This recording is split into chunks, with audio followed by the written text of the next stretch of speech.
مثال اور اگلا کوشچن ہے تأمل ما یلی، ان کو آپ غور سے دیکھیں۔ لما اور لماذا ایک ہی چیز ہے، اور میم لما جو ہے اس کے آگے میم کے بعد جو ہے الف نہیں آئے گا، یہ اس بات کا اشارہ ہے کہ یہ سوالیہ میم ہے، اور اگر الف لانا ہے تو ساتھ میں زا ضرور لانا ہے، یا لما آئے گا یا لماذا آئے گا، تو ان دونوں کا مطلب ہے کیوں یا کس لیے۔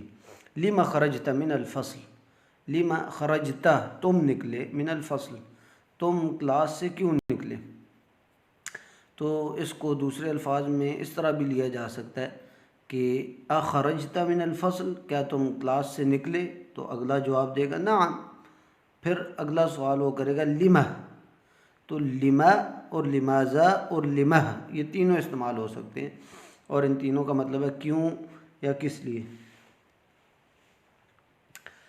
تو اخرجت من الفصل نعم، لما مطلب کسی سے کوئی چیز پوچھو، وہ جب بتائے ہاں یا نہ تو پھر اس کا سبب پوچھنا، کسی چیز کے سبب اور علت کے بارے میں پوچھنا، یہ اس کے لیے لما آتا ہے۔ لما ضربت هذا الولد، ضربت ضرب ضرب سے ہے یعنی مارنا، لما ضربت هذا الولد تم نے اس بچے کو کیوں مارا، تو اس کو دوسرے الفاظ میں ہم یہ بھی کہہ سکتے ہیں ضربت هذا الولد، ٹھیک ہے۔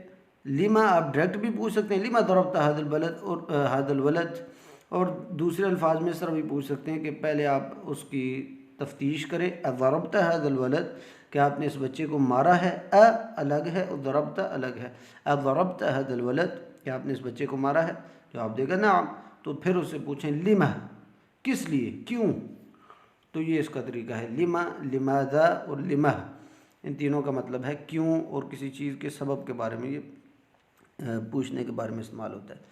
اگلی چیز اکتب الاسماء الآتیۃ مجرورۃ و منصوبۃ، اب دیکھیں المرفوع، مرفوع سے مراد وہ لفظ ہے جس کے آخری حرف کے اوپر پیش آئے، اور اگر شروع میں الف لام ہے تو آخر میں ایک پیش آئے گی، اور اگر شروع میں الف لام نہیں ہے تو آخر میں دو پیش آئے گی، تو جس لفظ کے آخری حرف کے اوپر پیش ہوگی اس کو مرفوع کہیں گے، المرفوع، رفع سے ہے، رفع اور رفع کا مطلب ہے پیش، اور مرفوع کا مطلب ہے وہ لفظ جس کے آخری حرف کے اوپر پیش ہو۔ اسی طرح المجرور، المجرور جر سے ہے، جر کسے کہتے ہیں، زیر کو، اور مجرور اس لفظ کو کہتے ہیں جس کے آخری حرف کے نیچے زیر ہو۔ اسی طرح منصوب نصب سے ہے، نصب کہتے ہیں زبر کو، اور منصوب جس لفظ کے آخری حرف کے اوپر زبر ہو اس کو کہتے ہیں منصوب۔ اسی طرح یہ چیز آپ نے تھوڑی سی یاد کر لینی ہے اصطلاحاً طور پر یہ زیادہ کتب میں استعمال ہوتا ہے، البتہ یہ ہے کہ آپ زبر زیر پیش کے ذریعے بھی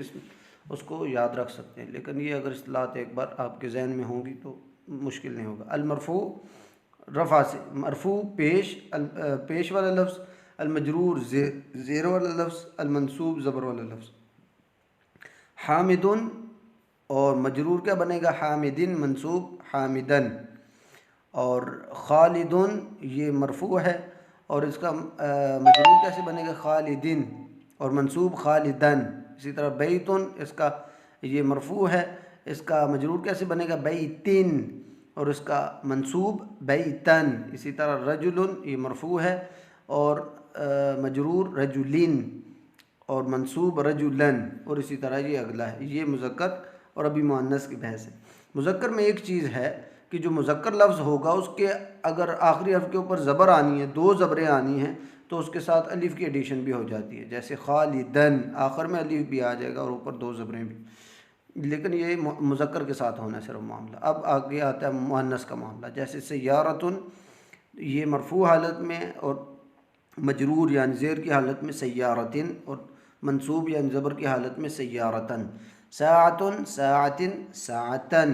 مکواتن یہ مرفوع حالت میں، مکواتن مجرور حالت میں، مکواتن اور یہ منصوب حالت میں۔ اسی طرح سبور، مکوات کہتے ہیں استری کو، ساعتن کہتے ہیں گھڑی کو، سبورتن بورڈ جس پر لکھا جاتا ہے، سبورتن یہ مرفوع حالت میں، مجرور حالت میں سبورتن، منصوب حالت میں سبورتن۔ اسی طرح مدرستن، مدرستن، مدرستن۔ اور آپ کو پتہ ہونا چاہیے کہ زبر کدھر آنی ہے، زیر کدھر آنی ہے، پیش کدھر آنی ہے۔ بہت ساری چیزیں ہم نے پڑھ لی ہیں، لیکن انشاءاللہ اس کی جوں پریکٹس ہوتی جائے گی تو یہ چیزیں آسان ہو جائیں گی۔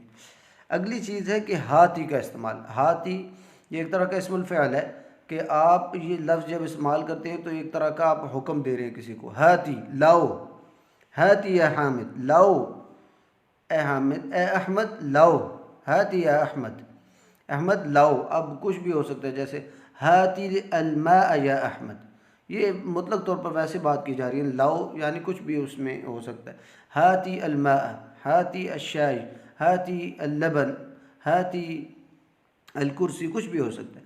ہاتی یا احمد، مذکر کے لیے ہاتی اور مؤنث کے لیے ہاتی، آخر میں یا کا اضافہ ہو جائے گا۔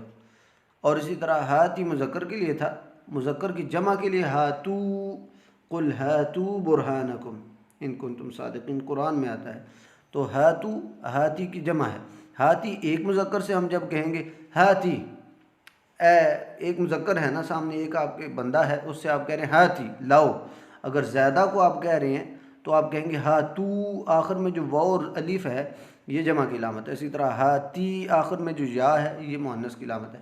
مؤنث کو آپ کہیں گے تو کہیں گے ہاتی، اور اگر مؤنث جمع ہیں، جمع عورتیں ہیں یا لڑکیاں تو ان کو آپ کہیں گے ہاتین، ہاتین یا اخوات لاؤ، لو اس کا معنی لو ہی ہوگا، لیکن سامنے جو کرنے والا کام ہے، جو کام کرنے والے فاعل ہیں ان کے لحاظ سے یہ ضمیریں بھی چینج ہوگی۔ تو ایک مذکر کے لیے ہاتی اور جمع مذکر کے لیے ہاتو، ایک مؤنث کے لیے ہاتی اور جمع مؤنث کے لیے ہاتین ہے۔ تو یہ اس کی تھوڑی سی بحث ہے اس میں۔ اب پھر کہہ رہے ہیں اکتب الآیات الخمس الاولی من سورۃ الرحمن و سورۃ الحدید و سورۃ النبا، کہتے ہیں سورۃ الرحمن، سورۃ حدید اور سورۃ النبا، ان کی پہلی 5 آیات آپ نے لکھنی ہے، اور یہ لکھنے کی پریکٹس آپ نے خود کرنی ہے۔ آپ خود ایمانداری سے بیٹھیں اور کاپی کے اوپر جو ہے ان آیات کو بے شک قرآن سے ایک بار دیکھ کے لکھیں اور پھر دوسری بار زبانی لکھیں، تاکہ آپ کی لکھنے کی پریکٹس ہو۔ اب اس چارٹ میں انہوں نے وہ کلمات جو اس چیپٹر میں نئے استعمال ہوئے ہیں ان کو لے کے آئے۔ مجلتن، مجلہ رسالے کو ہم کو کہتے ہیں، تو مجلہ کی جمع ہے مجلات۔ اور راکب کہتے ہیں سوار کو، رائڈر کو، جو بیٹھنے والا ہے کسی پر، یعنی راکب السیارہ، گاڑی میں بیٹھنے والا۔ تو راکب رکب سے نکلا ہوا، رکب کا مطلب ہوتا ہے بیٹھنا، اور راکب بیٹھنے والا، سوار جس کو کہا جاتا ہے، تو اس کی جمع ہے رکاب۔ شقتن، شقہ کہتے ہیں کسی اپارٹمنٹ کو، کسی بلڈنگ میں ایک آپ نے مکان لیا ہوا ہے، ایک آپ نے حصہ اس کا لیا ہوا ہے، کوارٹر آپ جس کو کہہ لیں، اس کو کہتے ہیں شقہ، اس کی جمع ہے شققن، شققن۔ اسی طرح عمارتن، یہ پوری عمارت کو کہتے ہیں، پوری بلڈنگ کو کہتے ہیں۔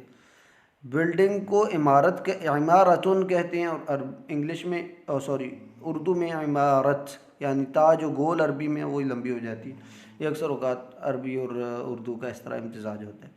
عمارتن کی جمع ہے عمائر، اور عمارہ پوری بلڈنگ کو کہتے ہیں۔ شقتن، اس بلڈنگ کا ایک حصہ، ایک کوارٹر یا ایک اپارٹمنٹ کو کہتے ہیں۔ سنن، یہ سن دانت کو بھی کہتے ہیں اور یہ سن عمر کو بھی کہتے ہیں۔ تو سن جب ہم دانت کو کہیں گے تو اس کی جمع ہوگی اسنان، اور سن جب ہم عمر کو کہیں گے تو اس کی جمع ہوگی سنین یا سنوات۔ کلمتن، لفظ کو کہتے ہیں اور اس کی جمع کلمات۔ سورتن، یہ سورت ہے، ایک مضمون جس میں ہوتا ہے، اس کی جمع ہے سورن۔ جاء، وہ آیا، اور کوا، کوا کا مطلب ہوتا ہے استری کرنا۔ یہ الفاظ اس میں نئے تھے، ان کو آپ نے اچھی طرح یاد کرنا۔ سبحانک اللہم و بحمدک، اشہد ان لا الہ الا انت، استغفرک و اتوب الیک۔